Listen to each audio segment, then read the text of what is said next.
कोई बात बता, तेरे कन्हैया हमें यमुना के किनारे मिलो।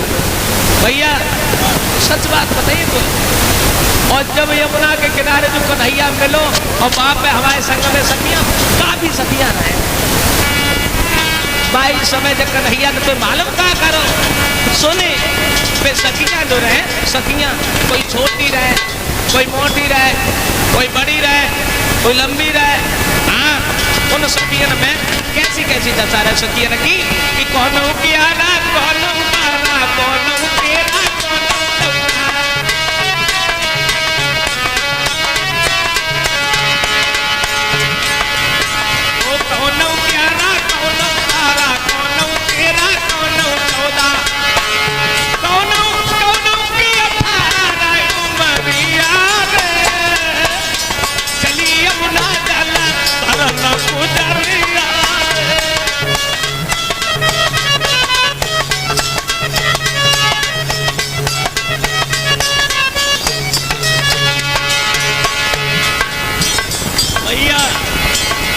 यमुना के किनारे गई, पानी भरे बेगो उन कन्हैया चलो आप मोहन यमुना तट पे आया वानर को गोकुल में आया।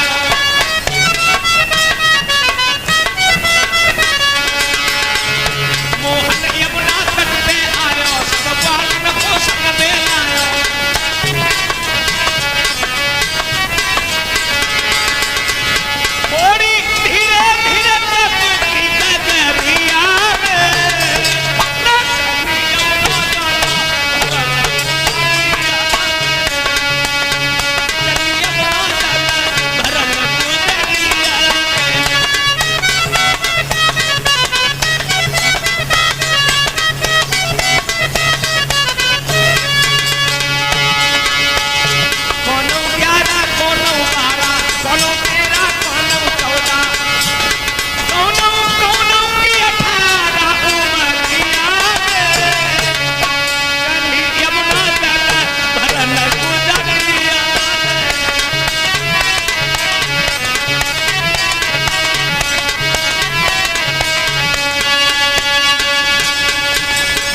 अंत में ग्वालिनी यशोदा के घर से चुपचाप चली गई है। यशोदा मैया के द्वार से जब चली है तो कन्हैया से कहा तो बच गए, अब की बार तुम आओ तब देखिए तुम्हें। ग्वालिनी चली गई और इधर दूसरा दिन जब हुआ है तो कन्हैया घर से बाहर गए। ग्वाल बालन ने पूछी कौलला कैसी गुजरी, ग्वालिनिया पकड़ के ले गई तुम्हें, रात काम आओ। कन्हैया बोले चुपरा क्या हुआ, आज के बाद हम तुम्हें एक को भी साथ नहीं रखेंगे, एक को भी साथ नहीं रखेंगे, किसी को नहीं रखेंगे, नहीं बिल्कुल नहीं रखेंगे। मनसुखा बोलो क्यों ना राखो, तुम हमें संग ना राखो लला। कन्हैया समझ गए कि मनसुखा से ग्वाल बालन से बिगड़ गई तो हम लीला कर नहीं पाएंगे। श्याम सुंदर ने मनसुखा से कही देख मनसुखा अब जो कुछ भाव सुभाव, लेकिन अब तू हमें तो बता आज हम चोरी किन के घर में करें, आज जो चोरी किन के घर में करें आज तू ही बताए ना। मैं भैया ना गए तो बनाए दो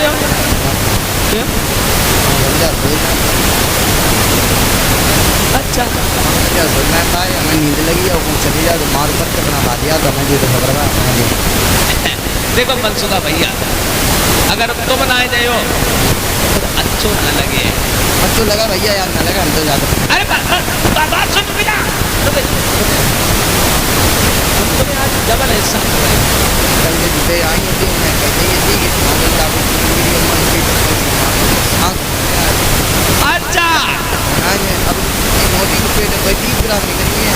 अरे ना ऐसी बात ना है भैया तो देख सुन मेरी बात, जब कोई जान लिया तब तो है। एक आइडिया बताओ, देख तेरी अम्मा सुनती है जब करे बैठा ये तो करेगी अपनी दूसरी के अंधा हुए अपने घर और ये मान लो कब करे अब बारह परी मरेगा बाहर निकल तो देख अरे चले आज आएगा डिप्टी से जब हो गया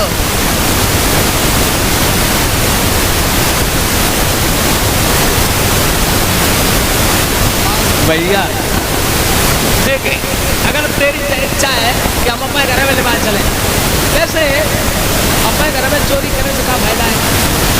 अपने घर में फायदा जाए पकड़ जाए मार कम करे और जगह की चीज जगह पता हो तो किया तो सो देख तू है समझदार, समझदार है।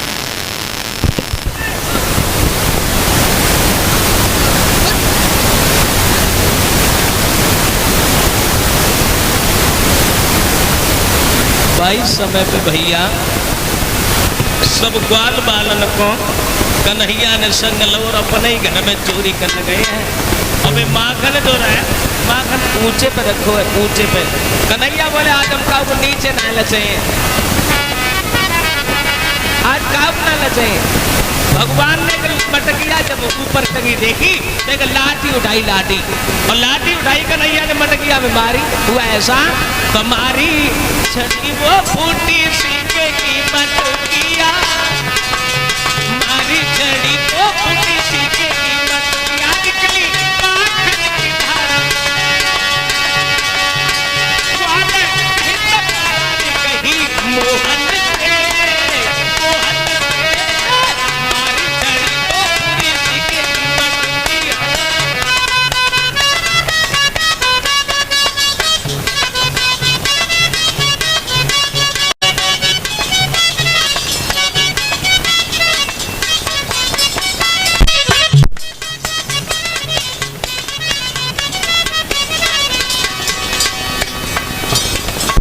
कन्हैया ने लाठी उठाई और लाठी उठाए गए श्याम सुंदर ने, भगवान श्याम सुंदर ने लाठी उठा के मटकिया में मारी, मारी छड़ी और पूरी सीके की मटकिया, मारी छड़ी और पूरी सीके की मटकिया, निकली माखन की धारा, माखन की पुकारे कही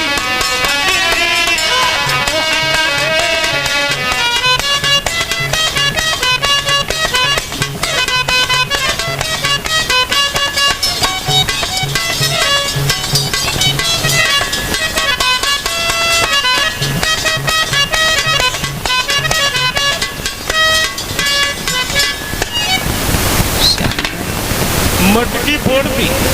और जब मटकी फोड़ी कन्हैया ने और जब माखन ऊपर से नीचे को आओ सब ग्वाल बालन से कहले मनसुखा खा माखन।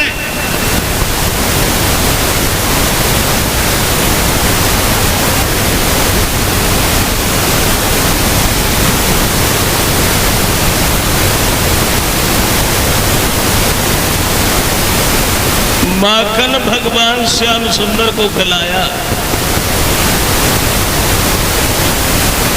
और जब माखन श्याम सुंदर ने ग्वालों को खिलाया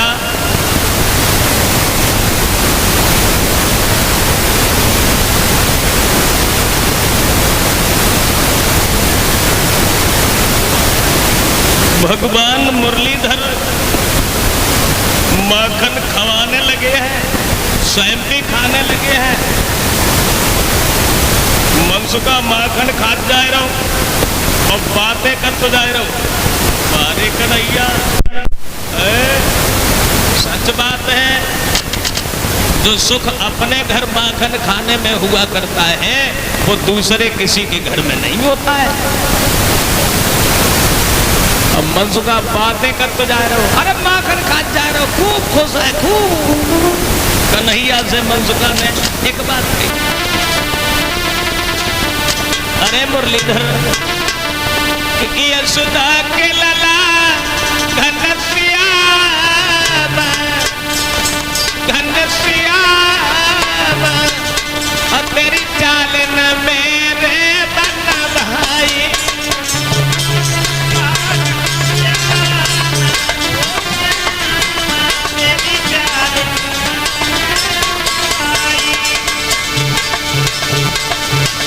यशोदा के लला घनश्याम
माखन का दारो बातें कर तू दारो है कन्हैया बड़ो चालाक है तू।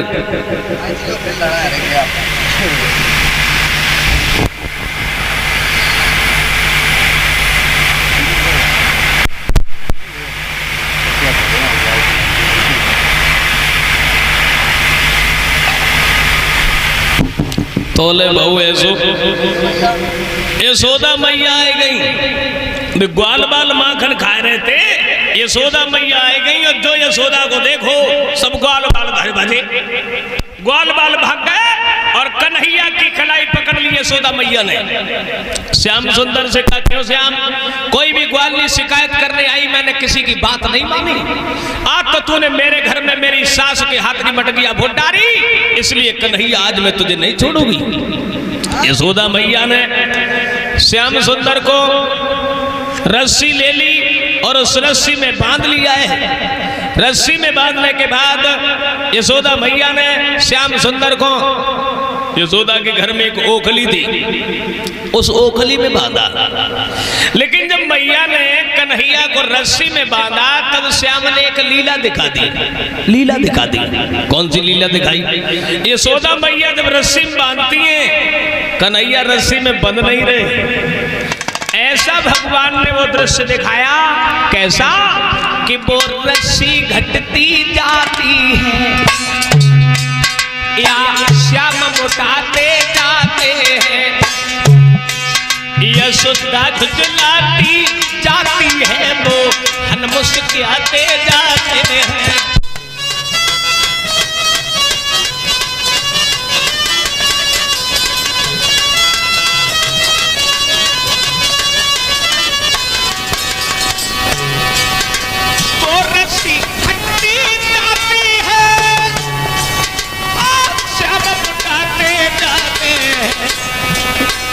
यशोदा झुझलाती जाती है, मोहन मुस्कुराते जाते हैं।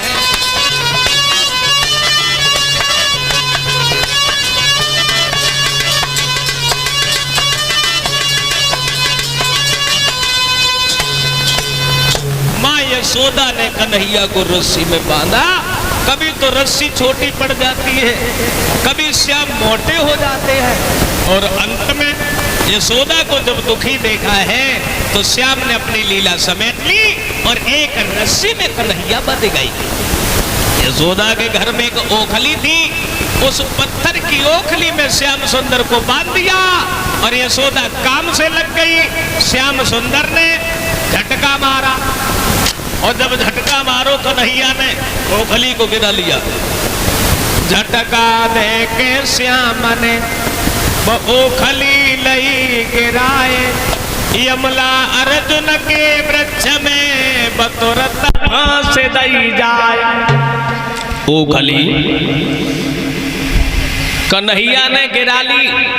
बाबा नंद के द्वार पे दो वृक्ष थे, उन वृक्षों में फंसा दी, धर के ताकत लगा दी, दोनों वृक्ष जमीन से उखड़ गए, जिनसे दो पुरुष प्रकट हुए हैं। कृष्ण को देख करके पहले तो हंसने लगे और बाद में तुरंत रोने लगे। बाद में रोए। हंसे क्यों? हंसे तो इसलिए तीनों लोग का भगवान देखो छोटी सी रस्सी में बंध गया, और रोए अपनी करनी पे रोए, अपनी करनी पे रोए। क्यों रोए? क्योंकि ये दोनों कौन थे? जो वृक्षों से पुरुष प्रकट हुए, ये दोनों कौन थे? बताया श्री सुखदेव जी ने दोनों, ये दोनों कौन थे? बताया ये दोनों जो थे कुबेर के लड़का थे, नलकुबर और मणिग्रीव। क्योंकि दोनों कुबेर के बेटा थे, अरे धनवान मगर अभिमानी थे।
ग्रीव। लेकिन ये दोनों वृक्ष कैसे बने?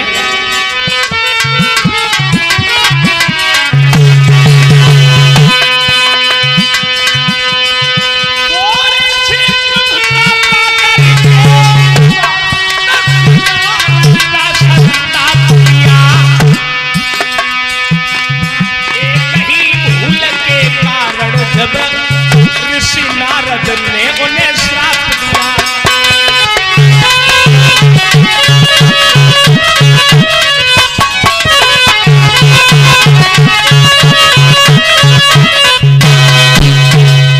ऋषि नारद ने दोनों को श्राप दिया था छोटी सी भूल के कारण। एक दिन उन्होंने शराब पी है, दोनों ने मदिरा पान की और मदिरा पान करने के बाद अपनी पत्नियों के साथ सरोवर में निवस्त्र स्नान किया। देव ऋषि नारद आए हैं। नारद को आता हुआ देख करके इनकी महिलाओं ने वस्त्र पहने और ये दोनों नंगे खड़े रहे। नारद महात्मा ने कहा तुम वृक्ष के तरह खड़े हो, दोनों वृक्ष हो जाओगे। ये भाई दोनों थे। रोए कि हमारा उद्धार कैसे होगा? बता दिया नारद महात्मा ने जब तुम वृक्ष बन जाओगे तब तुम्हारा उद्धार करने के लिए कृष्ण भगवान आएंगे और बाबा नंद के द्वार पर तुम वृक्ष बनोगे। ये भाई दोनों वृक्ष थे। अंत में बाबा नंद ने देखा है कि कन्हैया के ऊपर यदि वृक्ष गिर जाते मेरे लाला को कौन बचा पाता। बाबा नंद सोचने लगे जब से मेरे श्याम का जन्म हुआ है कोई ना कोई मुसीबत हमारे घर आती रहती है, अब हम इस गोकुल को छोड़ देंगे। बाबा नंद ने गोकुल को त्याग दिया और ये वृंदावन में जाके रहने लगे हैं। वृंदावन पहले तुलसी का वन था। इस तुलसी के वन को कटवा करके सबने अपने अपने महल बनवाए और उसी जगह पर निवास किया है गोकुल वालों ने। रहने लगी है वृंदावन में।